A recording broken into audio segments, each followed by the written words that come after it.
Welcome student. आज इस video में हम बात करने वाले हैं साउंड चैप्टर के बारे में। जो साउंड चैप्टर है उसमें आपके कई सारे टॉपिक्स हैं, जैसे साउंड प्रोड्यूस कैसे होता है, किस तरह से डिफरेंट मीडियम में मूव करता है, क्या उसे मीडियम चाहिए या नहीं चाहिए, कुछ physical quantities, time period, frequency, ये सब के बारे में भी हम देखेंगे। चलिए शुरू करते हैं। जो पहली चीज़ हम समझते हैं साउंड के बारे में कि साउंड प्रोड्यूस कैसे होता है। देखो, जो साउंड है ना वो वाइब्रेटिंग ऑब्जेक्ट्स द्वारा प्रोड्यूस किया जाता है। जब कोई ऑब्जेक्ट वाइब्रेट करता है तो वो आपका साउंड प्रोड्यूस करता है। अब वाइब्रेटिंग ऑब्जेक्ट मतलब क्या भाई? ऑब्जेक्ट जो वाइब्रेटिंग है उसका मतलब वो टू एंड फ्रो या बैक एंड फोर्थ मूव करेगा। जैसे पेंडुलम आपका टू एंड फ्रो मूव करता है। एक स्प्रिंग को ले लो, उसको खींच के छोड़ो तो वो वाइब्रेट करने लगता है। ये सारी चीज़ें आपका क्या है, आपका वाइब्रेशन को शो करती है ना। कभी कभी ऐसा होता है ना कि वाइब्रेशन इतना हल्का होता है कि वो दिखता ही नहीं, वो आप देख नहीं सकते, विजिबल नहीं होता, तो आप उसे फील कर सकते हो, छू के टच करके आप उसको फील कर सकते हो। ठीक है, यहाँ पर एक सेटअप बनाया गया है, डायग्राम आप देख सकते हैं, जिस डायग्राम में आपका पेंसिल और एक कार्डबोर्ड और एक रबर बैंड द्वारा साउंड के वाइब्रेशन प्रोड्यूस करने के लिए एक छोटा सा इंस्ट्रूमेंट बनाया गया है। अगर आप इस जो रबर बैंड है उसको आप प्लग करो, खींच के छोड़ो, तो वो वाइब्रेट करना शुरू करता है। आप सभी ने किया होगा, रबर बैंड को ऐसे खींच के छोड़ा होगा तो वाइब्रेट करना शुरू कर देता है। ठीक है, इस तरह से हम देख सकते हैं, समझ सकते हैं कि साउंड प्रोड्यूस करने के लिए वाइब्रेटिंग ऑब्जेक्ट्स या कोई चीज़ का वाइब्रेशन चाहिए ना। आते हैं अब हम इसी जो डिस्कशन में, जो आपके म्यूजिकल इंस्ट्रूमेंट्स में, उसमें क्या वाइब्रेट हो रहा है, उसमें कौन सी चीज़ है जो वाइब्रेट होके आपका साउंड प्रोड्यूस कर रही है। जैसे लेफ्ट हैंड साइड में आप देख सकते हैं बहुत सारे इंस्ट्रूमेंट, जैसे गिटार, वायलिन आपके हैं। यहाँ पर स्ट्रिंग्स होते हैं, स्ट्रिंग्स, तार, वो वाइब्रेट करते हैं जब आप उन्हें प्लग करते हो। साथ ही साथ तबला आप देख सकते हो, ढोलक देख सकते हो, इसमें आपका जो मेम्ब्रेन है स्ट्रेच्ड कंडीशन में खिंचा हुआ है। आप समझ सकते हो, अगर ये मेम्ब्रेन लूज होगा तो उस तरह का साउंड प्रोड्यूस नहीं करेगा। तो ये स्ट्रेच कंडीशन में होता है, तब आप इसे हिट करते हो, स्ट्राइक करते हो, तब ये आपका साउंड प्रोड्यूस करता है।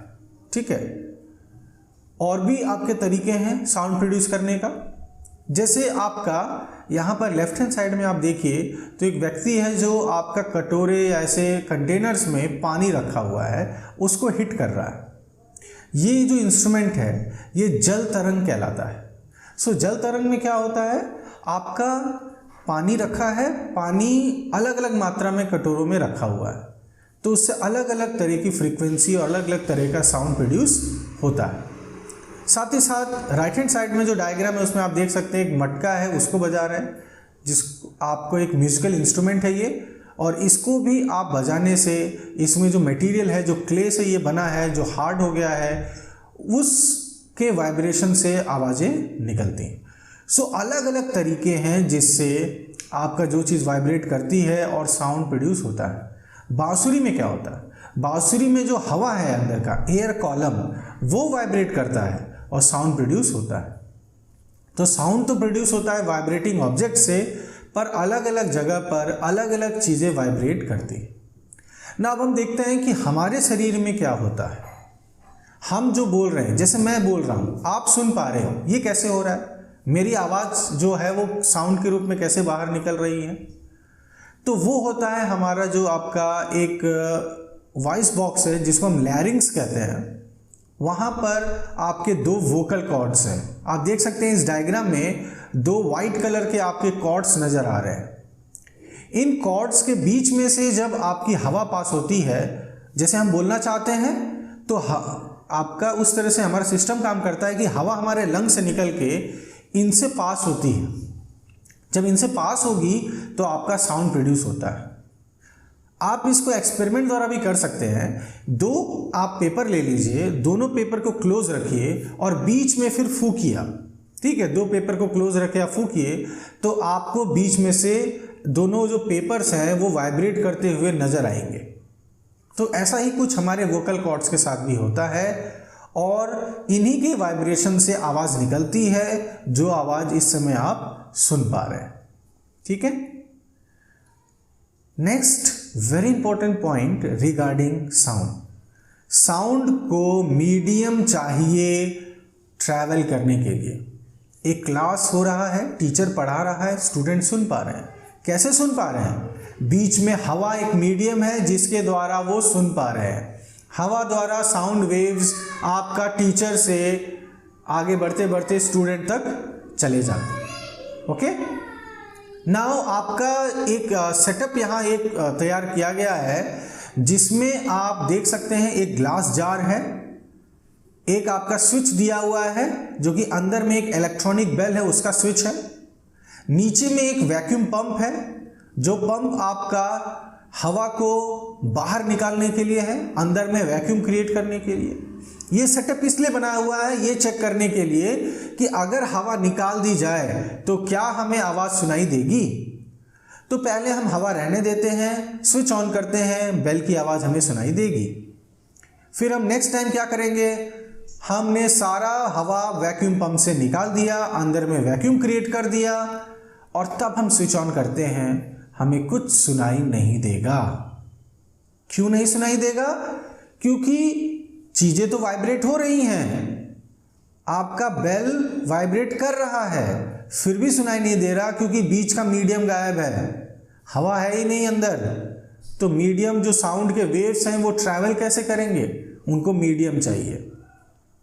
यहीं पर लाइट इनसे डिफरेंट होता है, लाइट को कोई मीडियम नहीं चाहिए होता, इसीलिए सन रेज अर्थ तक आपका आ पाते हैं। इवन इफ आपको पता है ऐसा बहुत बड़ा एक भाग है जिसमें कोई भी मीडियम नहीं है, फिर भी वो ट्रैवल करते हैं। पर एयर जो आपका मीडियम है, जो चाहिए साउंड के वाइब्रेशन के लिए, अगर आप वो रिमूव कर दें तो हमें जैसे यहाँ बेल का साउंड सुनाई नहीं देता वैसा हो जाएगा। सो साउंड को मीडियम चाहिए, ये बात तो क्लियर हो गई। अब दूसरी बात, क्या वो हवा में जैसे एयर मॉलिक्यूल्स से ट्रैवल कर रहा है, क्या वो लिक्विड और सॉलिड्स में भी होता है? यस, लिक्विड सॉलिड्स में भी साउंड वाइब्रेट करता है और आपको साउंड प्रोपेगेट या मूव करता है, ट्रैवल करता है। जैसे यहाँ पहले डायग्राम में आप देखें, एक लड़का है जो बेल बजा के पानी के थ्रू उसको ट्रैवल करा के सुन रहा है। दूसरे डायग्राम में दो दोस्त हैं, आपस में खेल रहे हैं, और वो जो टेबल है आपका जो लकड़ी का बना है, एक सॉलिड का बना है, उसके थ्रू साउंड का वाइब्रेशन प्रोड्यूस करके वो देख रहे हैं कि क्या साउंड ट्रैवल कर पा रहा है। दोनों ही केस में कर पाएगा। जो नीचे का डायग्राम है आपका, वहां पर एक पेपर कप टेलीफोन बनाया गया है। ये भी आपका शो करता है कि आपका सॉलिड द्वारा साउंड वेव्स ट्रैवल करते हैं। जब एक लड़का आपका बोल रहा है, एक बच्चा बोल रहा है, तो वो थ्रेड जो बीच में रेड कलर की है उसके थ्रू साउंड वाइब्रेशन ट्रैवल कर रहे हैं, दूसरे के पास जा रहे हैं। पर हमें ध्यान रखना है कि वो स्ट्रेच्ड कंडीशन में हो। लूज होने से आपको काफ़ी मुश्किल होगा आपका ट्रैवल कर पाना। आपका इतना ज़्यादा अच्छा साउंड या सही क्लियर साउंड हमें सुनाई नहीं देगा। It has to be stretched condition, जो आपका थ्रेड है वो स्ट्रेच्ड होना चाहिए। सो हमने देखा कि हम वोकल कॉर्ड्स द्वारा बोल पाते हैं। अब जो सवाल है, हम सुन कैसे पाते हैं साउंड को? जो भी बोला जा रहा है वो हम सुन कैसे रहे हैं? वोकल कॉर्ड्स जो वाइब्रेट करके साउंड प्रोड्यूस कर दिया। अब हमारे ईयर पे हम आते हैं। ईयर का जो बाहरी पार्ट है, आप देखिए पिना, ये किस तरह का शेप है? ये कोन शेप है। कोन शेप होने से क्या फायदा होता है? साउंड सारा ये रिसीव कर पाता है। आप खुद इमेजिन देखिए, अगर ये ऐसा कोन शेप नहीं होता, सिंपल सा एक होल होता, तो काफ़ी मुश्किल हो जाता हमारे लिए चीज़ों को सुन पाना। बहुत ही हल्का सुनाई देता या बहुत करीब जाके ही सुनाई देता। ठीक है। फिर ये साउंड वाइब्रेशन पिना से होता हुआ कैनाल है। कैनाल एक रास्ता है जिसके थ्रू वो जा रहा है, और अंदर में देखिए ईयर ड्रम को हिट करता है। ईयर ड्रम आपका एक मेम्ब्रेन है, टिश्यू है, जो आपका वाइब्रेट करना शुरू करता है जैसे ही वाइब्रेशन उसको हिट करता है। फिर वो वाइब्रेशन जो ईयर ड्रम वाइब्रेट कर रहा है वो अंदर में मिडिल ईयर को पास कर देता है। मिडिल ईयर में 3 आपके बोन्स होते हैं। उन बोन्स वाइब्रेट करने लगते हैं, स्मॉल स्मॉल बोन्स। वहाँ से वाइब्रेशन इनर ईयर में जाता है। इनर ईयर में आपके नर्व्स हैं, जहाँ पर आपका जो वाइब्रेशंस हैं वो इलेक्ट्रिकल सिग्नल्स में कन्वर्ट होते हैं और इन नर्व्स द्वारा ब्रेन तक जाते हैं। फिर ब्रेन हमें बताता है कि हम क्या सुन रहे हैं, बिकॉज सारी मेमोरी तो वहीं पर है आपका। तो उसी मेमोरी के आधार पर ब्रेन हमें बताता है कि what we are hearing. So ear में जो साउंड है वो आपका आउटर ईयर जो कि पिना ईयर ड्रम से होता हुआ इनर ईयर या मिडिल ईयर में आता है, जहां आपका बोन्स है, वहां से वाइब्रेशन होता हुआ चला जाता है इनर ईयर, जहां आपके नर्व्स के थ्रू ब्रेन तक इंफॉर्मेशन जाती है। सो जो साउंड है उसमें कुछ चीजें आपका, कुछ फिजिकल क्वांटिटीज हैं जो समझना बहुत इंपॉर्टेंट है, जैसे amplitude, time period, frequency. Vibration क्या है हम समझ गए, कोई भी टू एंड फ्रो मोशन हम वाइब्रेशन कहते हैं। भाई एम्पलीट्यूड क्या है? देखिए एम्पलीट्यूड आपका, मान लीजिए ये पेंडुलम है, ये पेंडुलम का जो सेंटर वाला पार्ट है ये आपका मीन पोजीशन या इक्विलिब्रियम पोजीशन कहलाता है। इसको हम वाइब्रेट करा रहे हैं, ऑसिलेट करा रहे हैं। तो ये लेफ्ट साइड में या राइट साइड में कितना मैक्सिमम जा रहा है ये उसका एम्पलीट्यूड होता है। So maximum displacement from mean position is amplitude. तो एम्पलीट्यूड का मतलब होता है कि आप देख सकते हैं ये पेंडुलम राइट में कितना गया है, लेफ्ट में कितना मैक्सिमम गया है। यही जो डिस्टेंस है मीन पोजीशन से लेके राइट साइड या लेफ्ट साइड जो दूरी है ये एम्पलीट्यूड कहलाती है। अब आते हैं फ्रीक्वेंसी पे। फ्रीक्वेंसी वर्ड जैसे फ्रीक्वेंट, मैं वहां फ्रीक्वेंटली जाता हूं, कहने का मतलब बार बार जाता हूं, तो एक तरह की संख्या है ये। सो एक सेकंड में कितने बार ऑसिलेशन हो रहा है ये फ्रीक्वेंसी, ये आपका हर्ट्ज में मेजर किया जाता है। हर्ट्ज HZ या पर सेकंड भी, ठीक है। आते हैं टाइम पीरियड पे। टाइम पीरियड जस्ट फ्रीक्वेंसी का उल्टा होता है।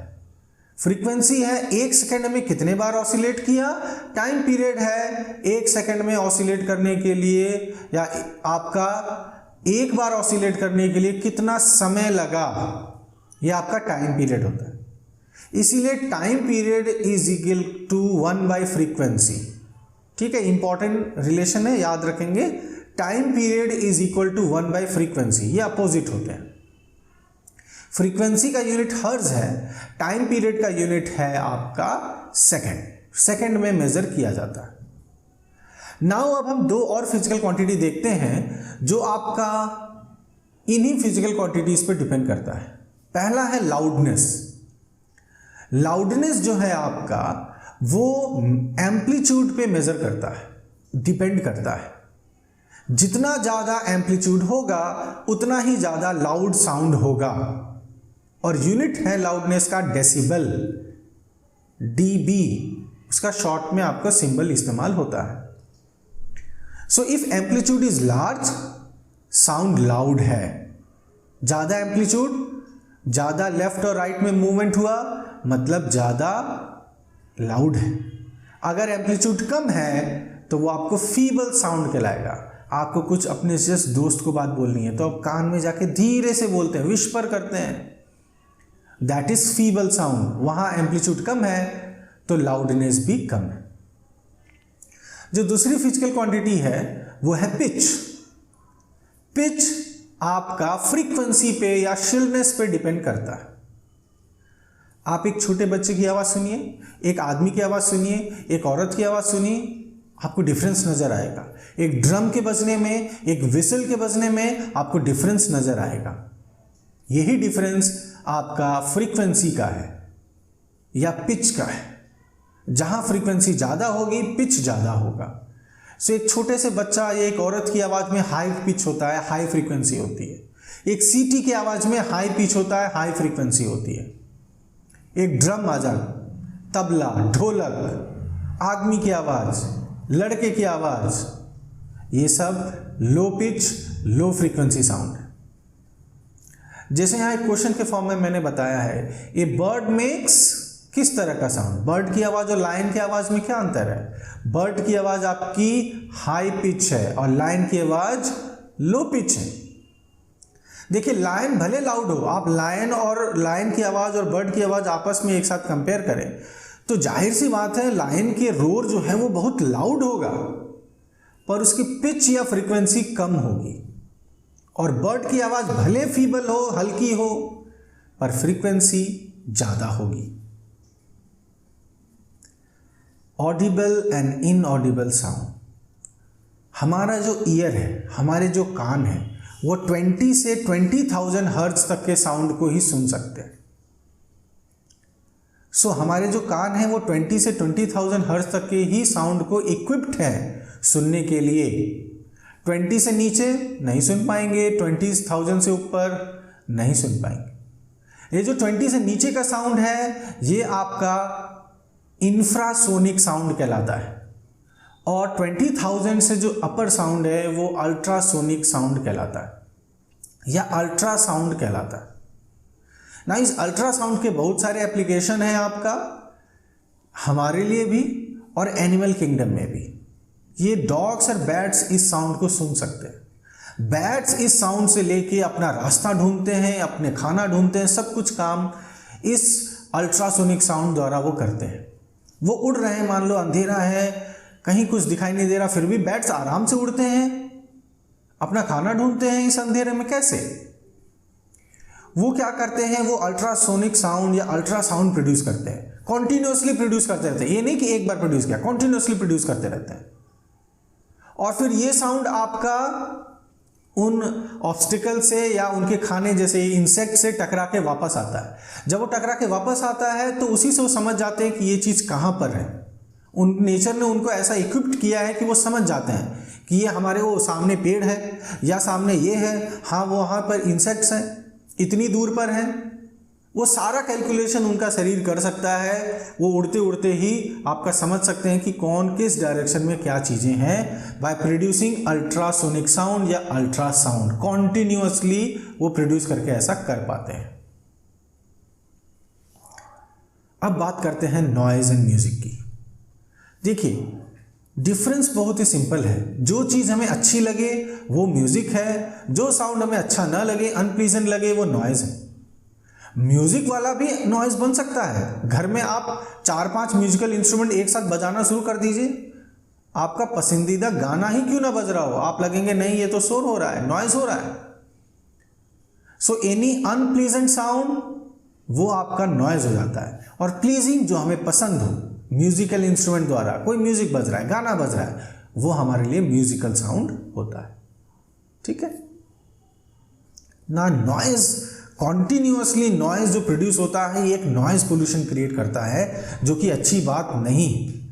कहीं पर कंस्ट्रक्शन हो रहा है, कॉन्टिन्यूसली चीज़ें तोड़ी जा रही हैं, लगाई जा रही हैं, तो एक टक टक आवाज़ आपको चल रहा है, आप परेशान हो जाएंगे उस आवाज़ से। लाउड स्पीकर बजे जा रहा है, पटाखों पे पटाखे फूटे जा रहे हैं, हाई वॉल्यूम पे टेलीविज़न चल रहा है, ये सारे आपके नॉइज पोल्यूशन कॉज करते हैं।